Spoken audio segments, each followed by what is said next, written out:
5 players faced the League Judiciary Committee last night, but only 2 were suspended. They were Cessnock first grade player David McHenry, who was suspended until the 9th of May for misconduct. Greg Webster, who plays in the Cessnock under-23 side, was suspended until the 1st of January 1985 for misconduct biting. The other players, Tony Parry of Centrals, Paul Brady of Wests and Cessnock's first grade captain coach Neil Pringle were given cautions with warnings. Pringle, a former state player, says he was provoked. I've got evidence to show that there was provocation in what I did, yes, definitely. It was a pretty fiery game right from the word go, and there were a number of incidents, in my opinion, that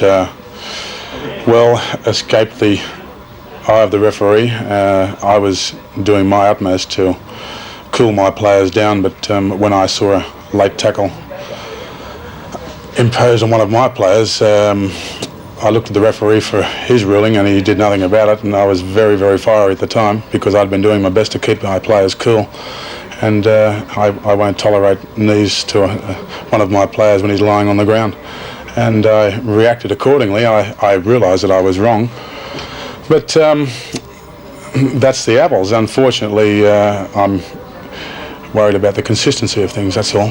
That I definitely did hit the player. There's no arguing that I didn't, but there was definite provocation there.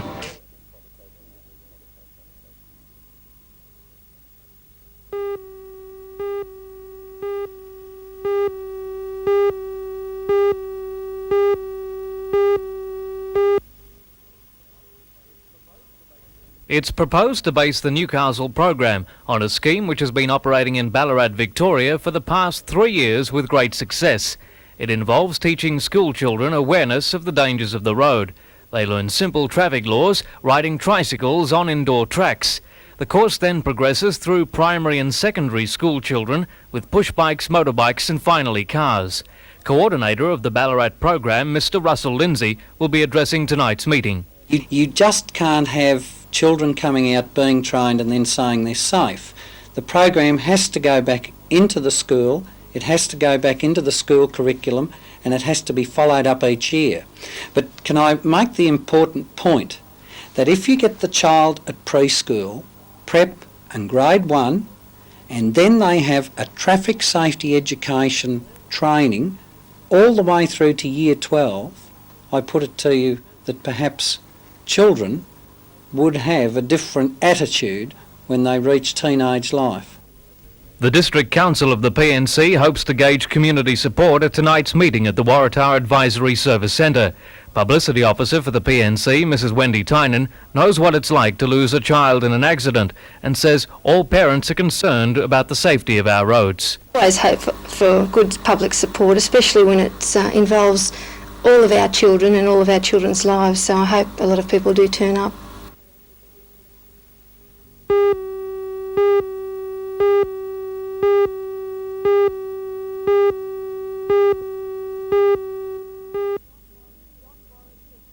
John Borrock says his personality is mirrored in his paintings. His latest works are Australian landscapes done in watercolours, a subject John says he finds most interesting because of its infinite distance and insatiable variety. A Victorian painter, John has spent some time in Coal Point, where he has found a new subject, Lake Macquarie. John spent many years as an art lecturer, but now devotes his time solely to painting. He says although watercolour isn't easy to work with, it is his favourite medium. But once you take a piece of paper that size outside, you're faced with immeasurable difficulties. It's all right in the studio because you've got no flies to contend with, the vagaries of weather such as the heat and the wind. And, the paint's drying out all the time and you've got to keep the jolly thing wet, and it means working at a white-hot speed, I suppose. And I guess if it's not going right after about a quarter of an hour, you might as well throw the thing away and start again.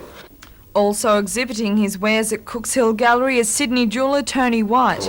Tony is well known to Novocastrians through his many exhibitions at the gallery, but this, he says, is his best, with more than $100,000 worth of jewellery on display. Well, the pearls in this case here are oval, and they're specially grown in Thailand by a pearl dealer friend, and he grows about 100 a year, and I buy the complete lot. Now, the Australiana theme, that seems to come through strongly in your work. Yes, well, for For example, I've got a necklace here made of white opal beads, which is rather unusual because opal's usually in a cabochon round form that you see anywhere. But in this case, they're beads put together with gold and pearls to make a very distinctive piece of jewellery. There are other things as well at Australian. This platypus ring with an Australian sapphire in the centre. It's particularly unique to me because I'm the only one that sort of combines the fauna with the natural stones of Australia.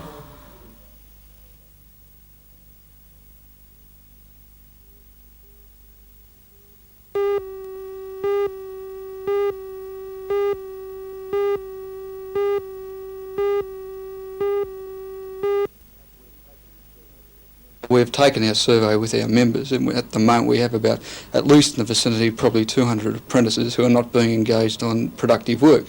The result being that is a high cost to the employer, and of course they would be seeking relief, and such relief could of course be the cancellation of the indenture. Now, we don't want to see that happen. We're taking the attitude that if we can possibly keep these people within the trade, we should. And what we've done, we've prepared a submission to federal and state governments that these people be given the opportunity of full-time technical college courses, accelerated technical college courses as well, and also off-the-job training centres such as the State Dockyard. Well, training like that, though, can't last forever. How long do you think it would last, and what happens at the end if things haven't picked up? Well, I think the answer to that is we've got to do something. The only result is there would be immediate cancellation of the indenture. What we're saying is put them into these types of courses, put them into the training centres, and hopefully within 6 to 12 months' time, or maybe 18 months' time, there will be an upturn here within the region.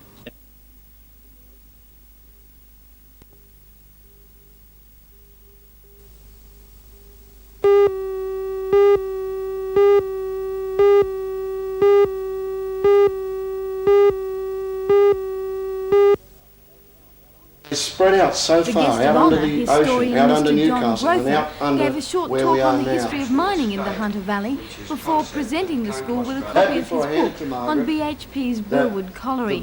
Mr. Grother, who was formerly a training officer at Burwood, helped the school to acquire the artifacts that now make up its mining museum.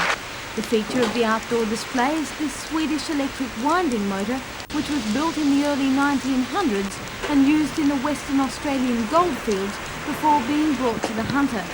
Next to it are these wheels from a 1940s locomotive that was donated to the Burwood Colliery by the American government. This winding wheel was once an important part of the coal skip cable system that operated throughout the Burwood mines, a system that was obsolete by the 1930s. The wheel was discovered in a disused tunnel shortly before Burwood closed last year.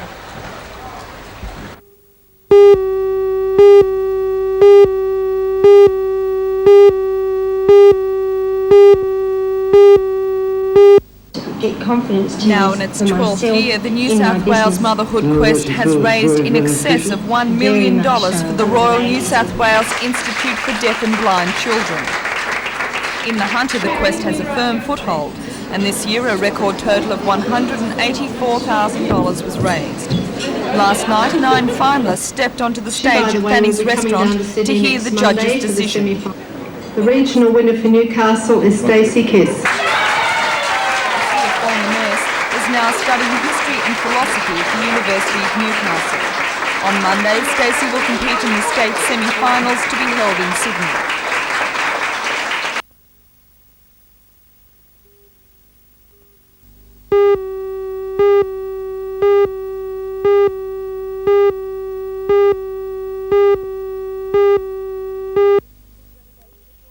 The recently renovated children's ward at Maitland Hospital is a credit to the staff. All the work, including the colourful murals of cartoon characters, was done by the employees of the hospital. This kept the cost down to a mere $132,000.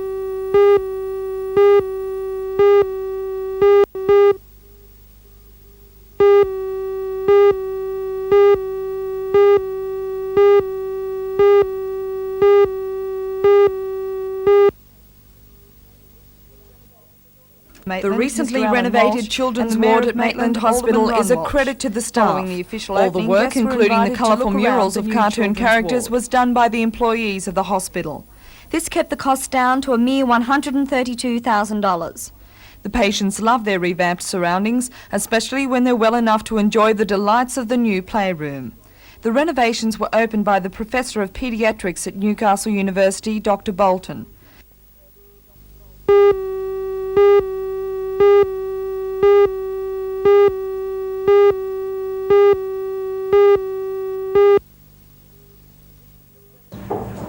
The recently renovated children's ward at Maitland Hospital is a credit to the staff. All the work, including the colourful murals of cartoon characters, was done by the employees of the hospital. This kept the costs down to a mere $132,000. Patients love their revamped surroundings, especially when they're well enough to enjoy the delights of the new playroom. The renovations were opened by the Professor of Paediatrics at Newcastle University, Dr. Bolton. The culmination of the two-year project was witnessed by the member for Maitland, Mr. Alan Walsh, and the Mayor of Maitland, Alderman Ron Walsh. Following the official opening, guests were invited to look around the new children's ward.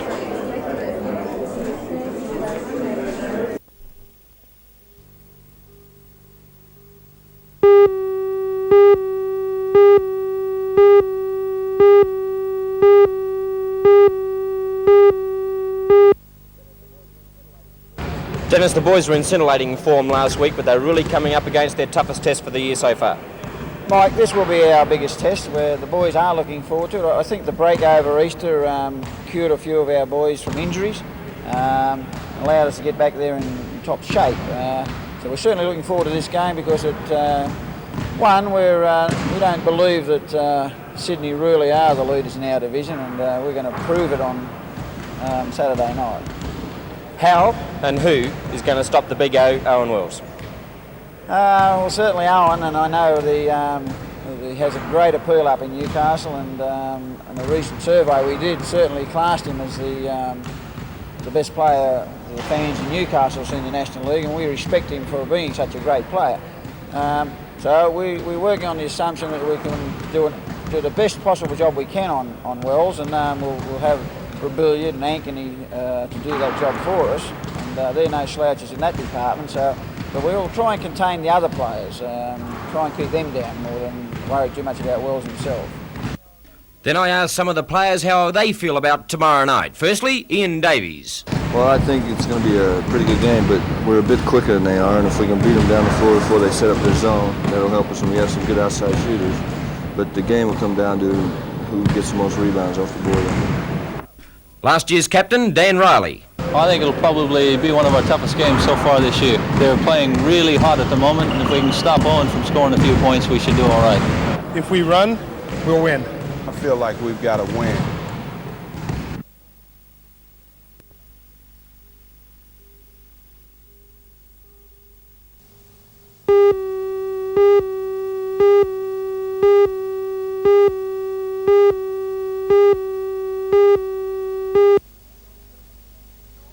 Johnston stood, got it away to young Glenn Murray. What can he do to Powell? Ran straight round Powell. Here's the youngster, he's first year in first grade. Is he quick enough for Murrell? Murrell's quick, I told you. Murrell got to him, a metre or two out from the line, and Murray must now play it. Swung away, Mitchell Knight, Greg Harrison, hold up. He ran into the daylight fairly clearly there, and fairly simply too. Bolton, he was flat strapped, full petrol. But Murrell, the pro sprinter, wore him down, stayed on him, knocked him over a metre or so from the line. But the overlap and the troops coming forward were always better than the troops on the back pedal, and Western Suburbs got the try.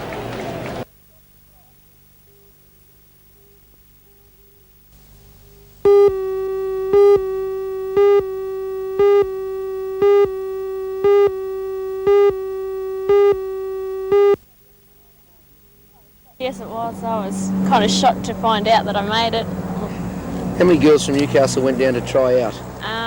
Would have been about 6 or 7. You have played representative netball before though, Jenny? Yes, played with the Newcastle teams and went away to Darwin with the State Under-16 schoolgirls team.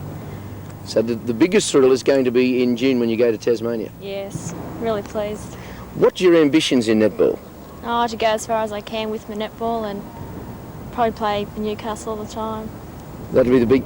I guess the best that you can achieve here is to play with Lucy Wilcox side in the State League. How far is that away for you, do you think? Oh, a long time yet, I think.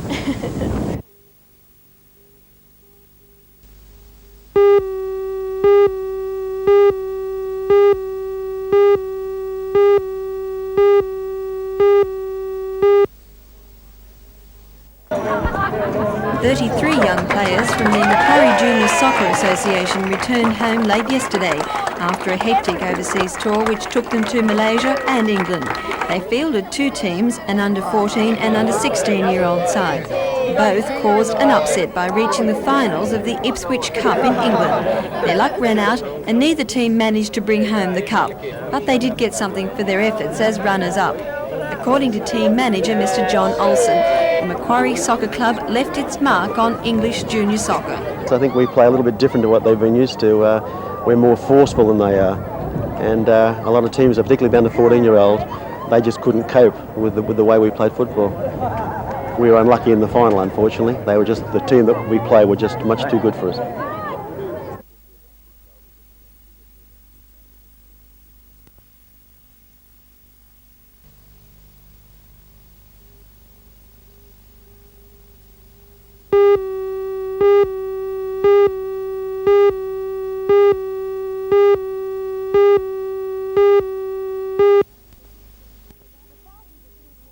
For thousands of people in the Hunter Valley, home is a caravan in a park like this one. Some live in caravans because they can't afford anything else, and others see it as a less wasteful alternative to paying rent. But whether they choose their lifestyle or not, caravan dwellers seem to have more than their fair share of problems. According to the organisers of next week's seminar, one of the biggest problems faced by caravan park dwellers is a lack of privacy. They also claim that many park managers paid little attention to hygiene and garbage disposal, and that in some parks amenities are substandard. Another disadvantage seen by the group is a lack of recreational facilities and community services. One of the speakers at next week's seminar is Ms Catherine Layton from Sydney's Lady Gari Child Centre. Ms Layton has been researching caravan park living for the past 18 months. Well, we're looking at the issue of caravan living by families in 2 different ways.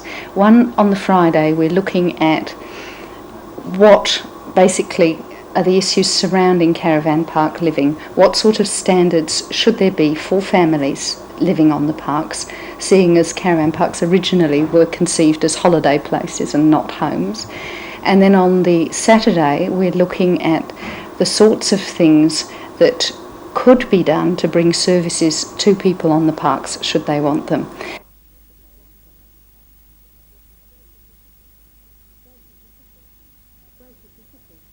Greater difficulties perhaps in the basic processes of life, so that whereas normally a mother on Monday morning might just go and tip the washing in the washing machine.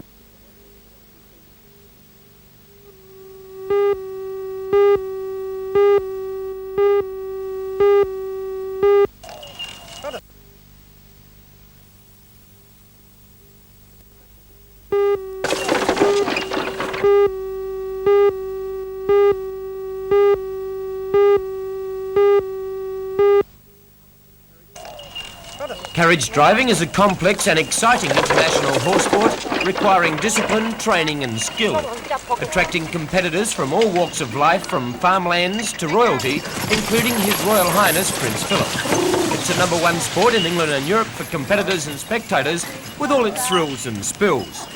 On Sunday at Felspar sees the spectacular marathon, which is a test of speed and endurance of the driven horse over 25 to 35 kilometres of hills, dales, gullies, bush creeks and dams, with extra hazards, both man-made and natural, to test the driver's skill. Also on the weekend, the obstacle course will be run, which is a tight penalty course of knockdown obstacle run against the clock to test the precision of the driver and the fitness of the horse after the marathon. A very special guest this weekend is Mr. George Bardos from Hungary, a former world and European carriage driving champion, Seen here, handling the Andalusian cross horses bred by Sue and Ron Ryan. The weekend at Telstar is bound to see some very exciting action indeed.